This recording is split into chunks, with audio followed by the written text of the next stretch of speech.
What's going on, Broncos country? Hope you guys are having a wonderful Friday or weekend whenever you're watching this. Are the Broncos stuck at pick 12 now after we've seen these trades happen with the Minnesota Vikings and the Pittsburgh Steelers? I'm going to break it all down for you guys. Y'all be sure to check in by hitting that like.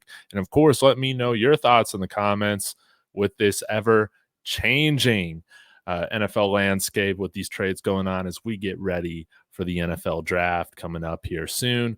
Let's go ahead and get into it. So, Minnesota Vikings woke up to this news this morning, making a trade here. Thank you for Adam Schefter for providing us with the details.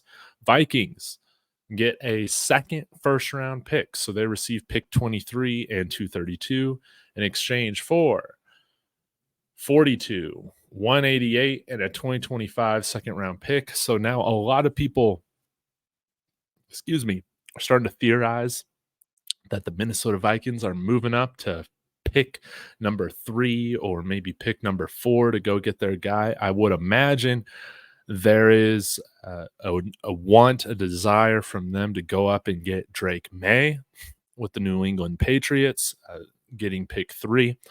Josh McCown coached Drake Maye in high school, and so I would imagine that, hey, this means that they're going to go get their guy. The Patriots are going to be fine having Jacoby Brissett for this year, and maybe they'll wait a little later on, whether it's this year, later in the draft, or next year, to go get their quote-unquote franchise quarterback. Pretty interesting stuff right there, right? And then we saw later that the Eagles are trading for Kenny Pickett in a pick swap. And you got to wonder, okay, they're not just going to have Russell Wilson in the QB room. Something else is going to go on. Do they possibly trade or a late round pick or a pick swap for Justin Fields? I think that would be a really good fit because the offense could be structured in a very similar way between Russell Wilson and Justin Fields. And yeah, you want to have to change the offense much going between them two because they both kind of struggle with reading the middle of the field, struggle with pocket presence, all that. You could design the offense to perform the same between the two of them. Really interesting stuff, right? Jimmy Garoppolo now going to the Rams. So really, Ryan Tannehill's that last big free agent quarterback left, which begs the question, what do the Broncos do now? Okay. Is there a chance that, hey, maybe JJ McCarthy goes before pick 12 to Denver? And I don't know, guys. Let me know what you think. But let's say that New England and Minnesota, they flip picks here. Does New England pick JJ McCarthy with pick 11 if he slides down there? I don't know if that's necessarily true. Now, with the Giants signing Drew Lock and saying that they're bringing him in to literally compete for the starting job, I don't think that they draft a quarterback either. You want to talk about the New York Jets? I don't know. They got Aaron Rodgers, and are the Jets really going to do something like the Packers seem to do most years and pick a quarterback or pick areas of not need before while they have Aaron Rodgers before his time up there is done? I don't necessarily feel like the Jets are going to be using that top pick that they have to go get Aaron Rodgers' replacement. That's why he left or wanted to leave Green Bay, right?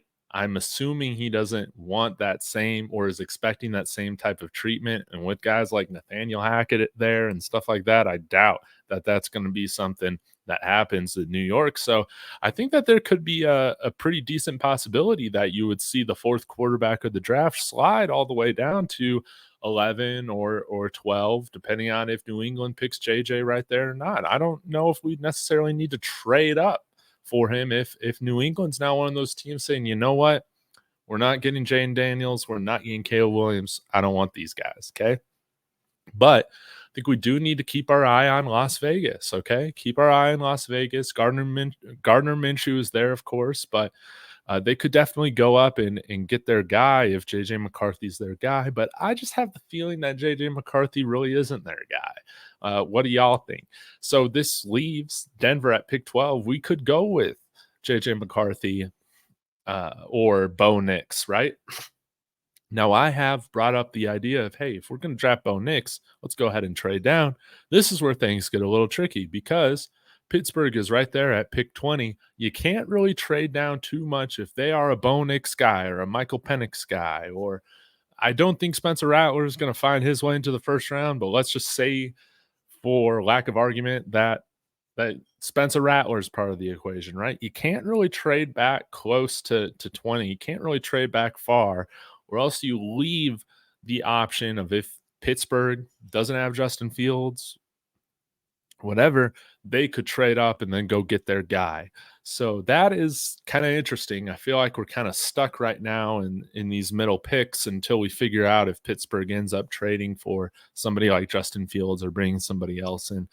Very, very interesting, right? Seattle, I feel like they're kind of off the board right now in terms of a first round quarterback because of their trade for Sam Howell. So things are looking nice to where we might have the ability to trade back for a few picks, acquire another third rounder, something like that, ideally a second rounder, and we can go and draft our guy, whether that's JJ McCarthy, Bo Nix, whoever. I'm not really that picky, guys. I feel like the longer this process is going on, I actually just want the Broncos to commit to somebody if they pick somebody. Okay. Like I think that a lot of these guys after Caleb Williams, they have obviously strengths and weaknesses, but I don't think any of these guys are quote unquote trash or anything like that. And I think the offense will look a little bit different with all these different guys if they were to be selected. But I can get on board with a lot of these different guys, really. Bo Nix at 12, is that a massive reach? I feel like it is, but I can get behind it. But ideally, I see the Broncos kind of staying within this range right now, hopefully trading back a little bit, getting some more picks, and being able to pick somebody like McCarthy or Bo Nix. So, y'all let me know. Does this change the quarterback landscape a little bit? The moves made today, please let me know in the comments. And want to give a shout out again to everybody that's been commenting, subscribing. I do this to have interaction with you guys, to get your takes. This has been a lot of fun. We're on our way to 500 now, so be sure to hit that like and subscribe for daily Broncos content. Going to be coming out with an Alex Forsyth film review this weekend. Be on the lookout for that. And as always, everybody, go Broncos.